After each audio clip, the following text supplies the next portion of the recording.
As a church, we have been working in Cambodia since 1994. 10 years ago, we had the honor of connecting with an inspirational couple, Steve and Noit Hyde. We have had the privilege of partnering with them as they work to see His kingdom come in and through the beautiful people of Cambodia. Their ministry includes Words of Life, which develops training materials for church leaders in Cambodia.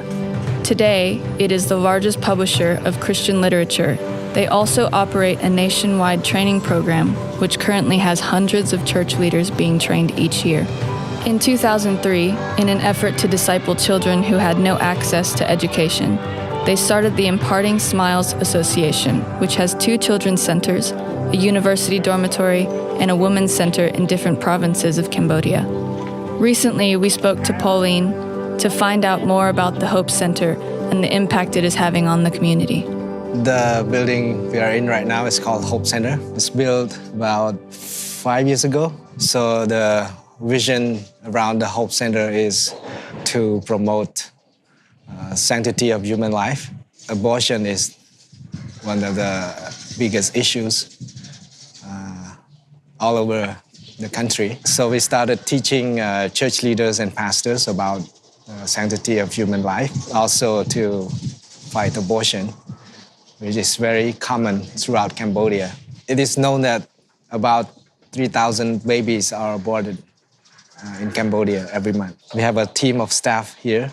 They go out to different villages every day to teach women, to counsel them so that they can understand why abortion is wrong. So we have been able to save thousands of lives in the past few years. That's amazing. So this is Chia Vuti, Director of the Hope Center, and would love it if you could just tell us a little bit about what the day-to-day operations and what it is that you guys actually do here.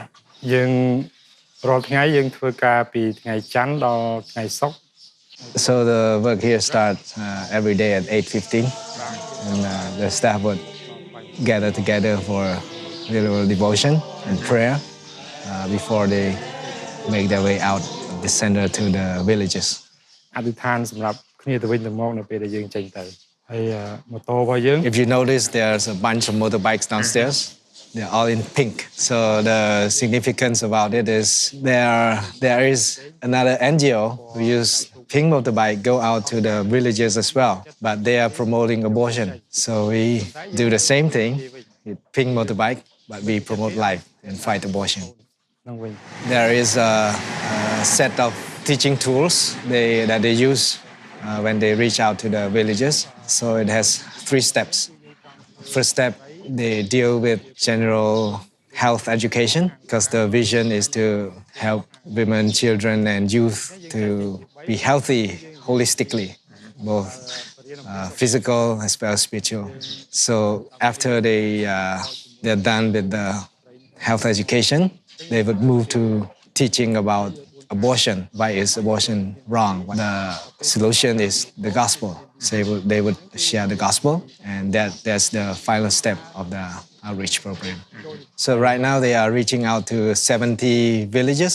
There are about altogether 1,500 people in the program. And as a result, there are at least 500 babies that have been saved from abortion. And many of the women who are involved with the program accepted the Lord, became followers of Jesus, and they are being discipled in small groups in their villages. When the Hope Center staff go into villages, they have a set of teaching tools and a 3-step process. Firstly, they provide general health education as they carry a vision to help women, children, and youth to be healthy holistically. This includes physical, spiritual, and emotional well-being. Secondly, they teach on biblical views of abortion and the true value of life. Lastly, they share the gospel, which provides the women and families with hope, courage, and faith. The Hope Center continues to support women and families in Poipe. We had the honor of hearing some of their stories. And what's your name? ឈ្មោះអីប្រាប់គាត់ Night. Very nice to meet you. And you just had a little baby? But how old's your youngest now? កូន Night ម៉ានអាយុម៉ាន 3 months old. 3 months. Can you tell us a little bit of your story, just about the way that the Hope Centre has helped? So she used to live in the city there, Poi Pat. She didn't have a home. She sometimes lived with her brother, and sometimes she rent a room. It's difficult to find work sometimes. So at times she would go over to Thailand to find a job. So what did you do in Thailand for work over there? So she will work as construction worker. And how has the Hope Centre helped and come alongside? When I first came here, they helped me understand basic healthcare. They teach about nutrition, so she can have a healthy pregnancy. They give me the vitamins. Actually, she one of those who wanted an abortion. So Okay.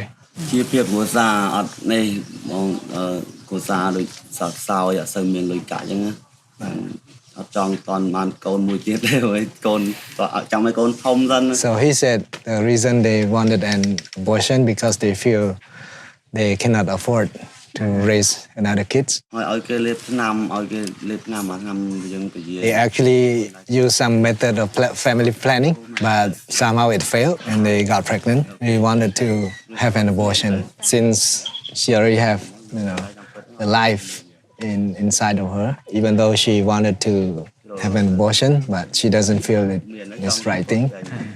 And the husband said, maybe they can try and keep the baby.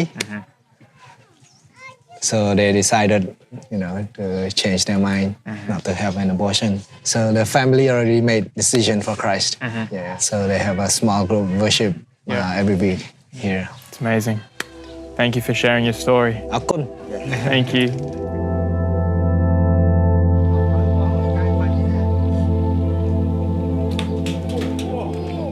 My name is How old are you? อายุ27 27. 27. So that's her only daughter. Yes. This is her brother. Okay. We'd just love to know some of your story and also hear a bit about how Hope Centre has been involved in your life. ពីមុននៅមួយម៉ែអើយខ្ញុំដល់ខ្ញុំបានប្តីទៅខ្ញុំទៅនៅ Before she used to live with her parents here in this village. Then got married and moved away with her husband. Then the husband told her that he's gonna go over to Thailand to work. And then he actually ran away from her, leaving behind a 1.5-year-old boy. Then she found it hard and she said she cannot take care of the boy. So she decided to give him away to another family. The family took the boy in, asked her to come and see the boy for the last time. And she said no, she couldn't do it. So she never went back to that family until later she married another man. So she couldn't go to see him. Sorry for what happened. Got a beautiful daughter and family now. So what happened was with her first husband.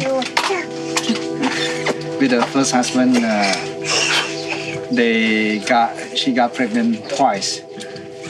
And when the husband found out that she became pregnant, he beat her until the baby became miscarriage twice. But somehow the last baby, the boy, survived. And so it was such a terrible experience for her. So later, with her second husband, when she found out that she became pregnant, she also wanted to have an abortion. And then our staff came in here and started the program teaching, educate them. So she decided to keep the baby. So here her work usually is to wash other people's clothes. Sometimes she would go help chop that cassava for other people, so she get some money. Just to provide for the family? Yeah. Okay, and on top of what the husband does as a construction. Yeah. So long days for the husband in the city? Oh yeah. She said the husband sometimes only once a month come to the house. Sometimes in about 10 days he would come. He missed the baby. Yeah, okay. Wants to come see the family. You're very inspiring. Thank you for sharing your story and showing us your wonderful home and family. អរគុណដែលបាននិយាយរឿងប្រាប់ណា ចា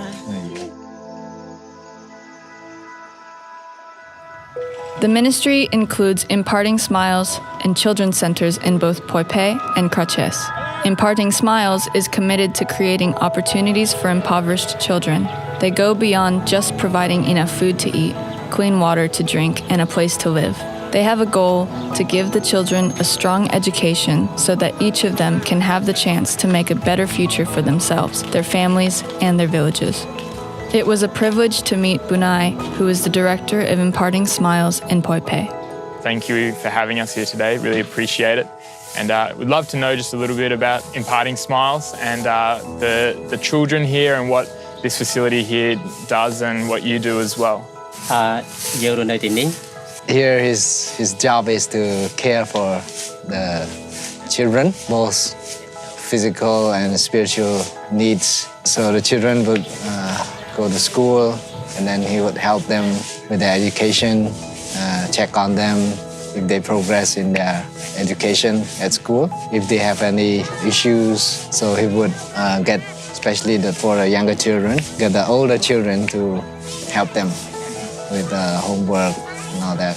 Also, when kids get sick, he would check on them and send them to the doctors. How many children would be here and where do the children come from? Now we have 46 children. Most of the children comes from this province, Banti Minche. There are a few from other provinces, places where there are no school or the school is too far for them to go.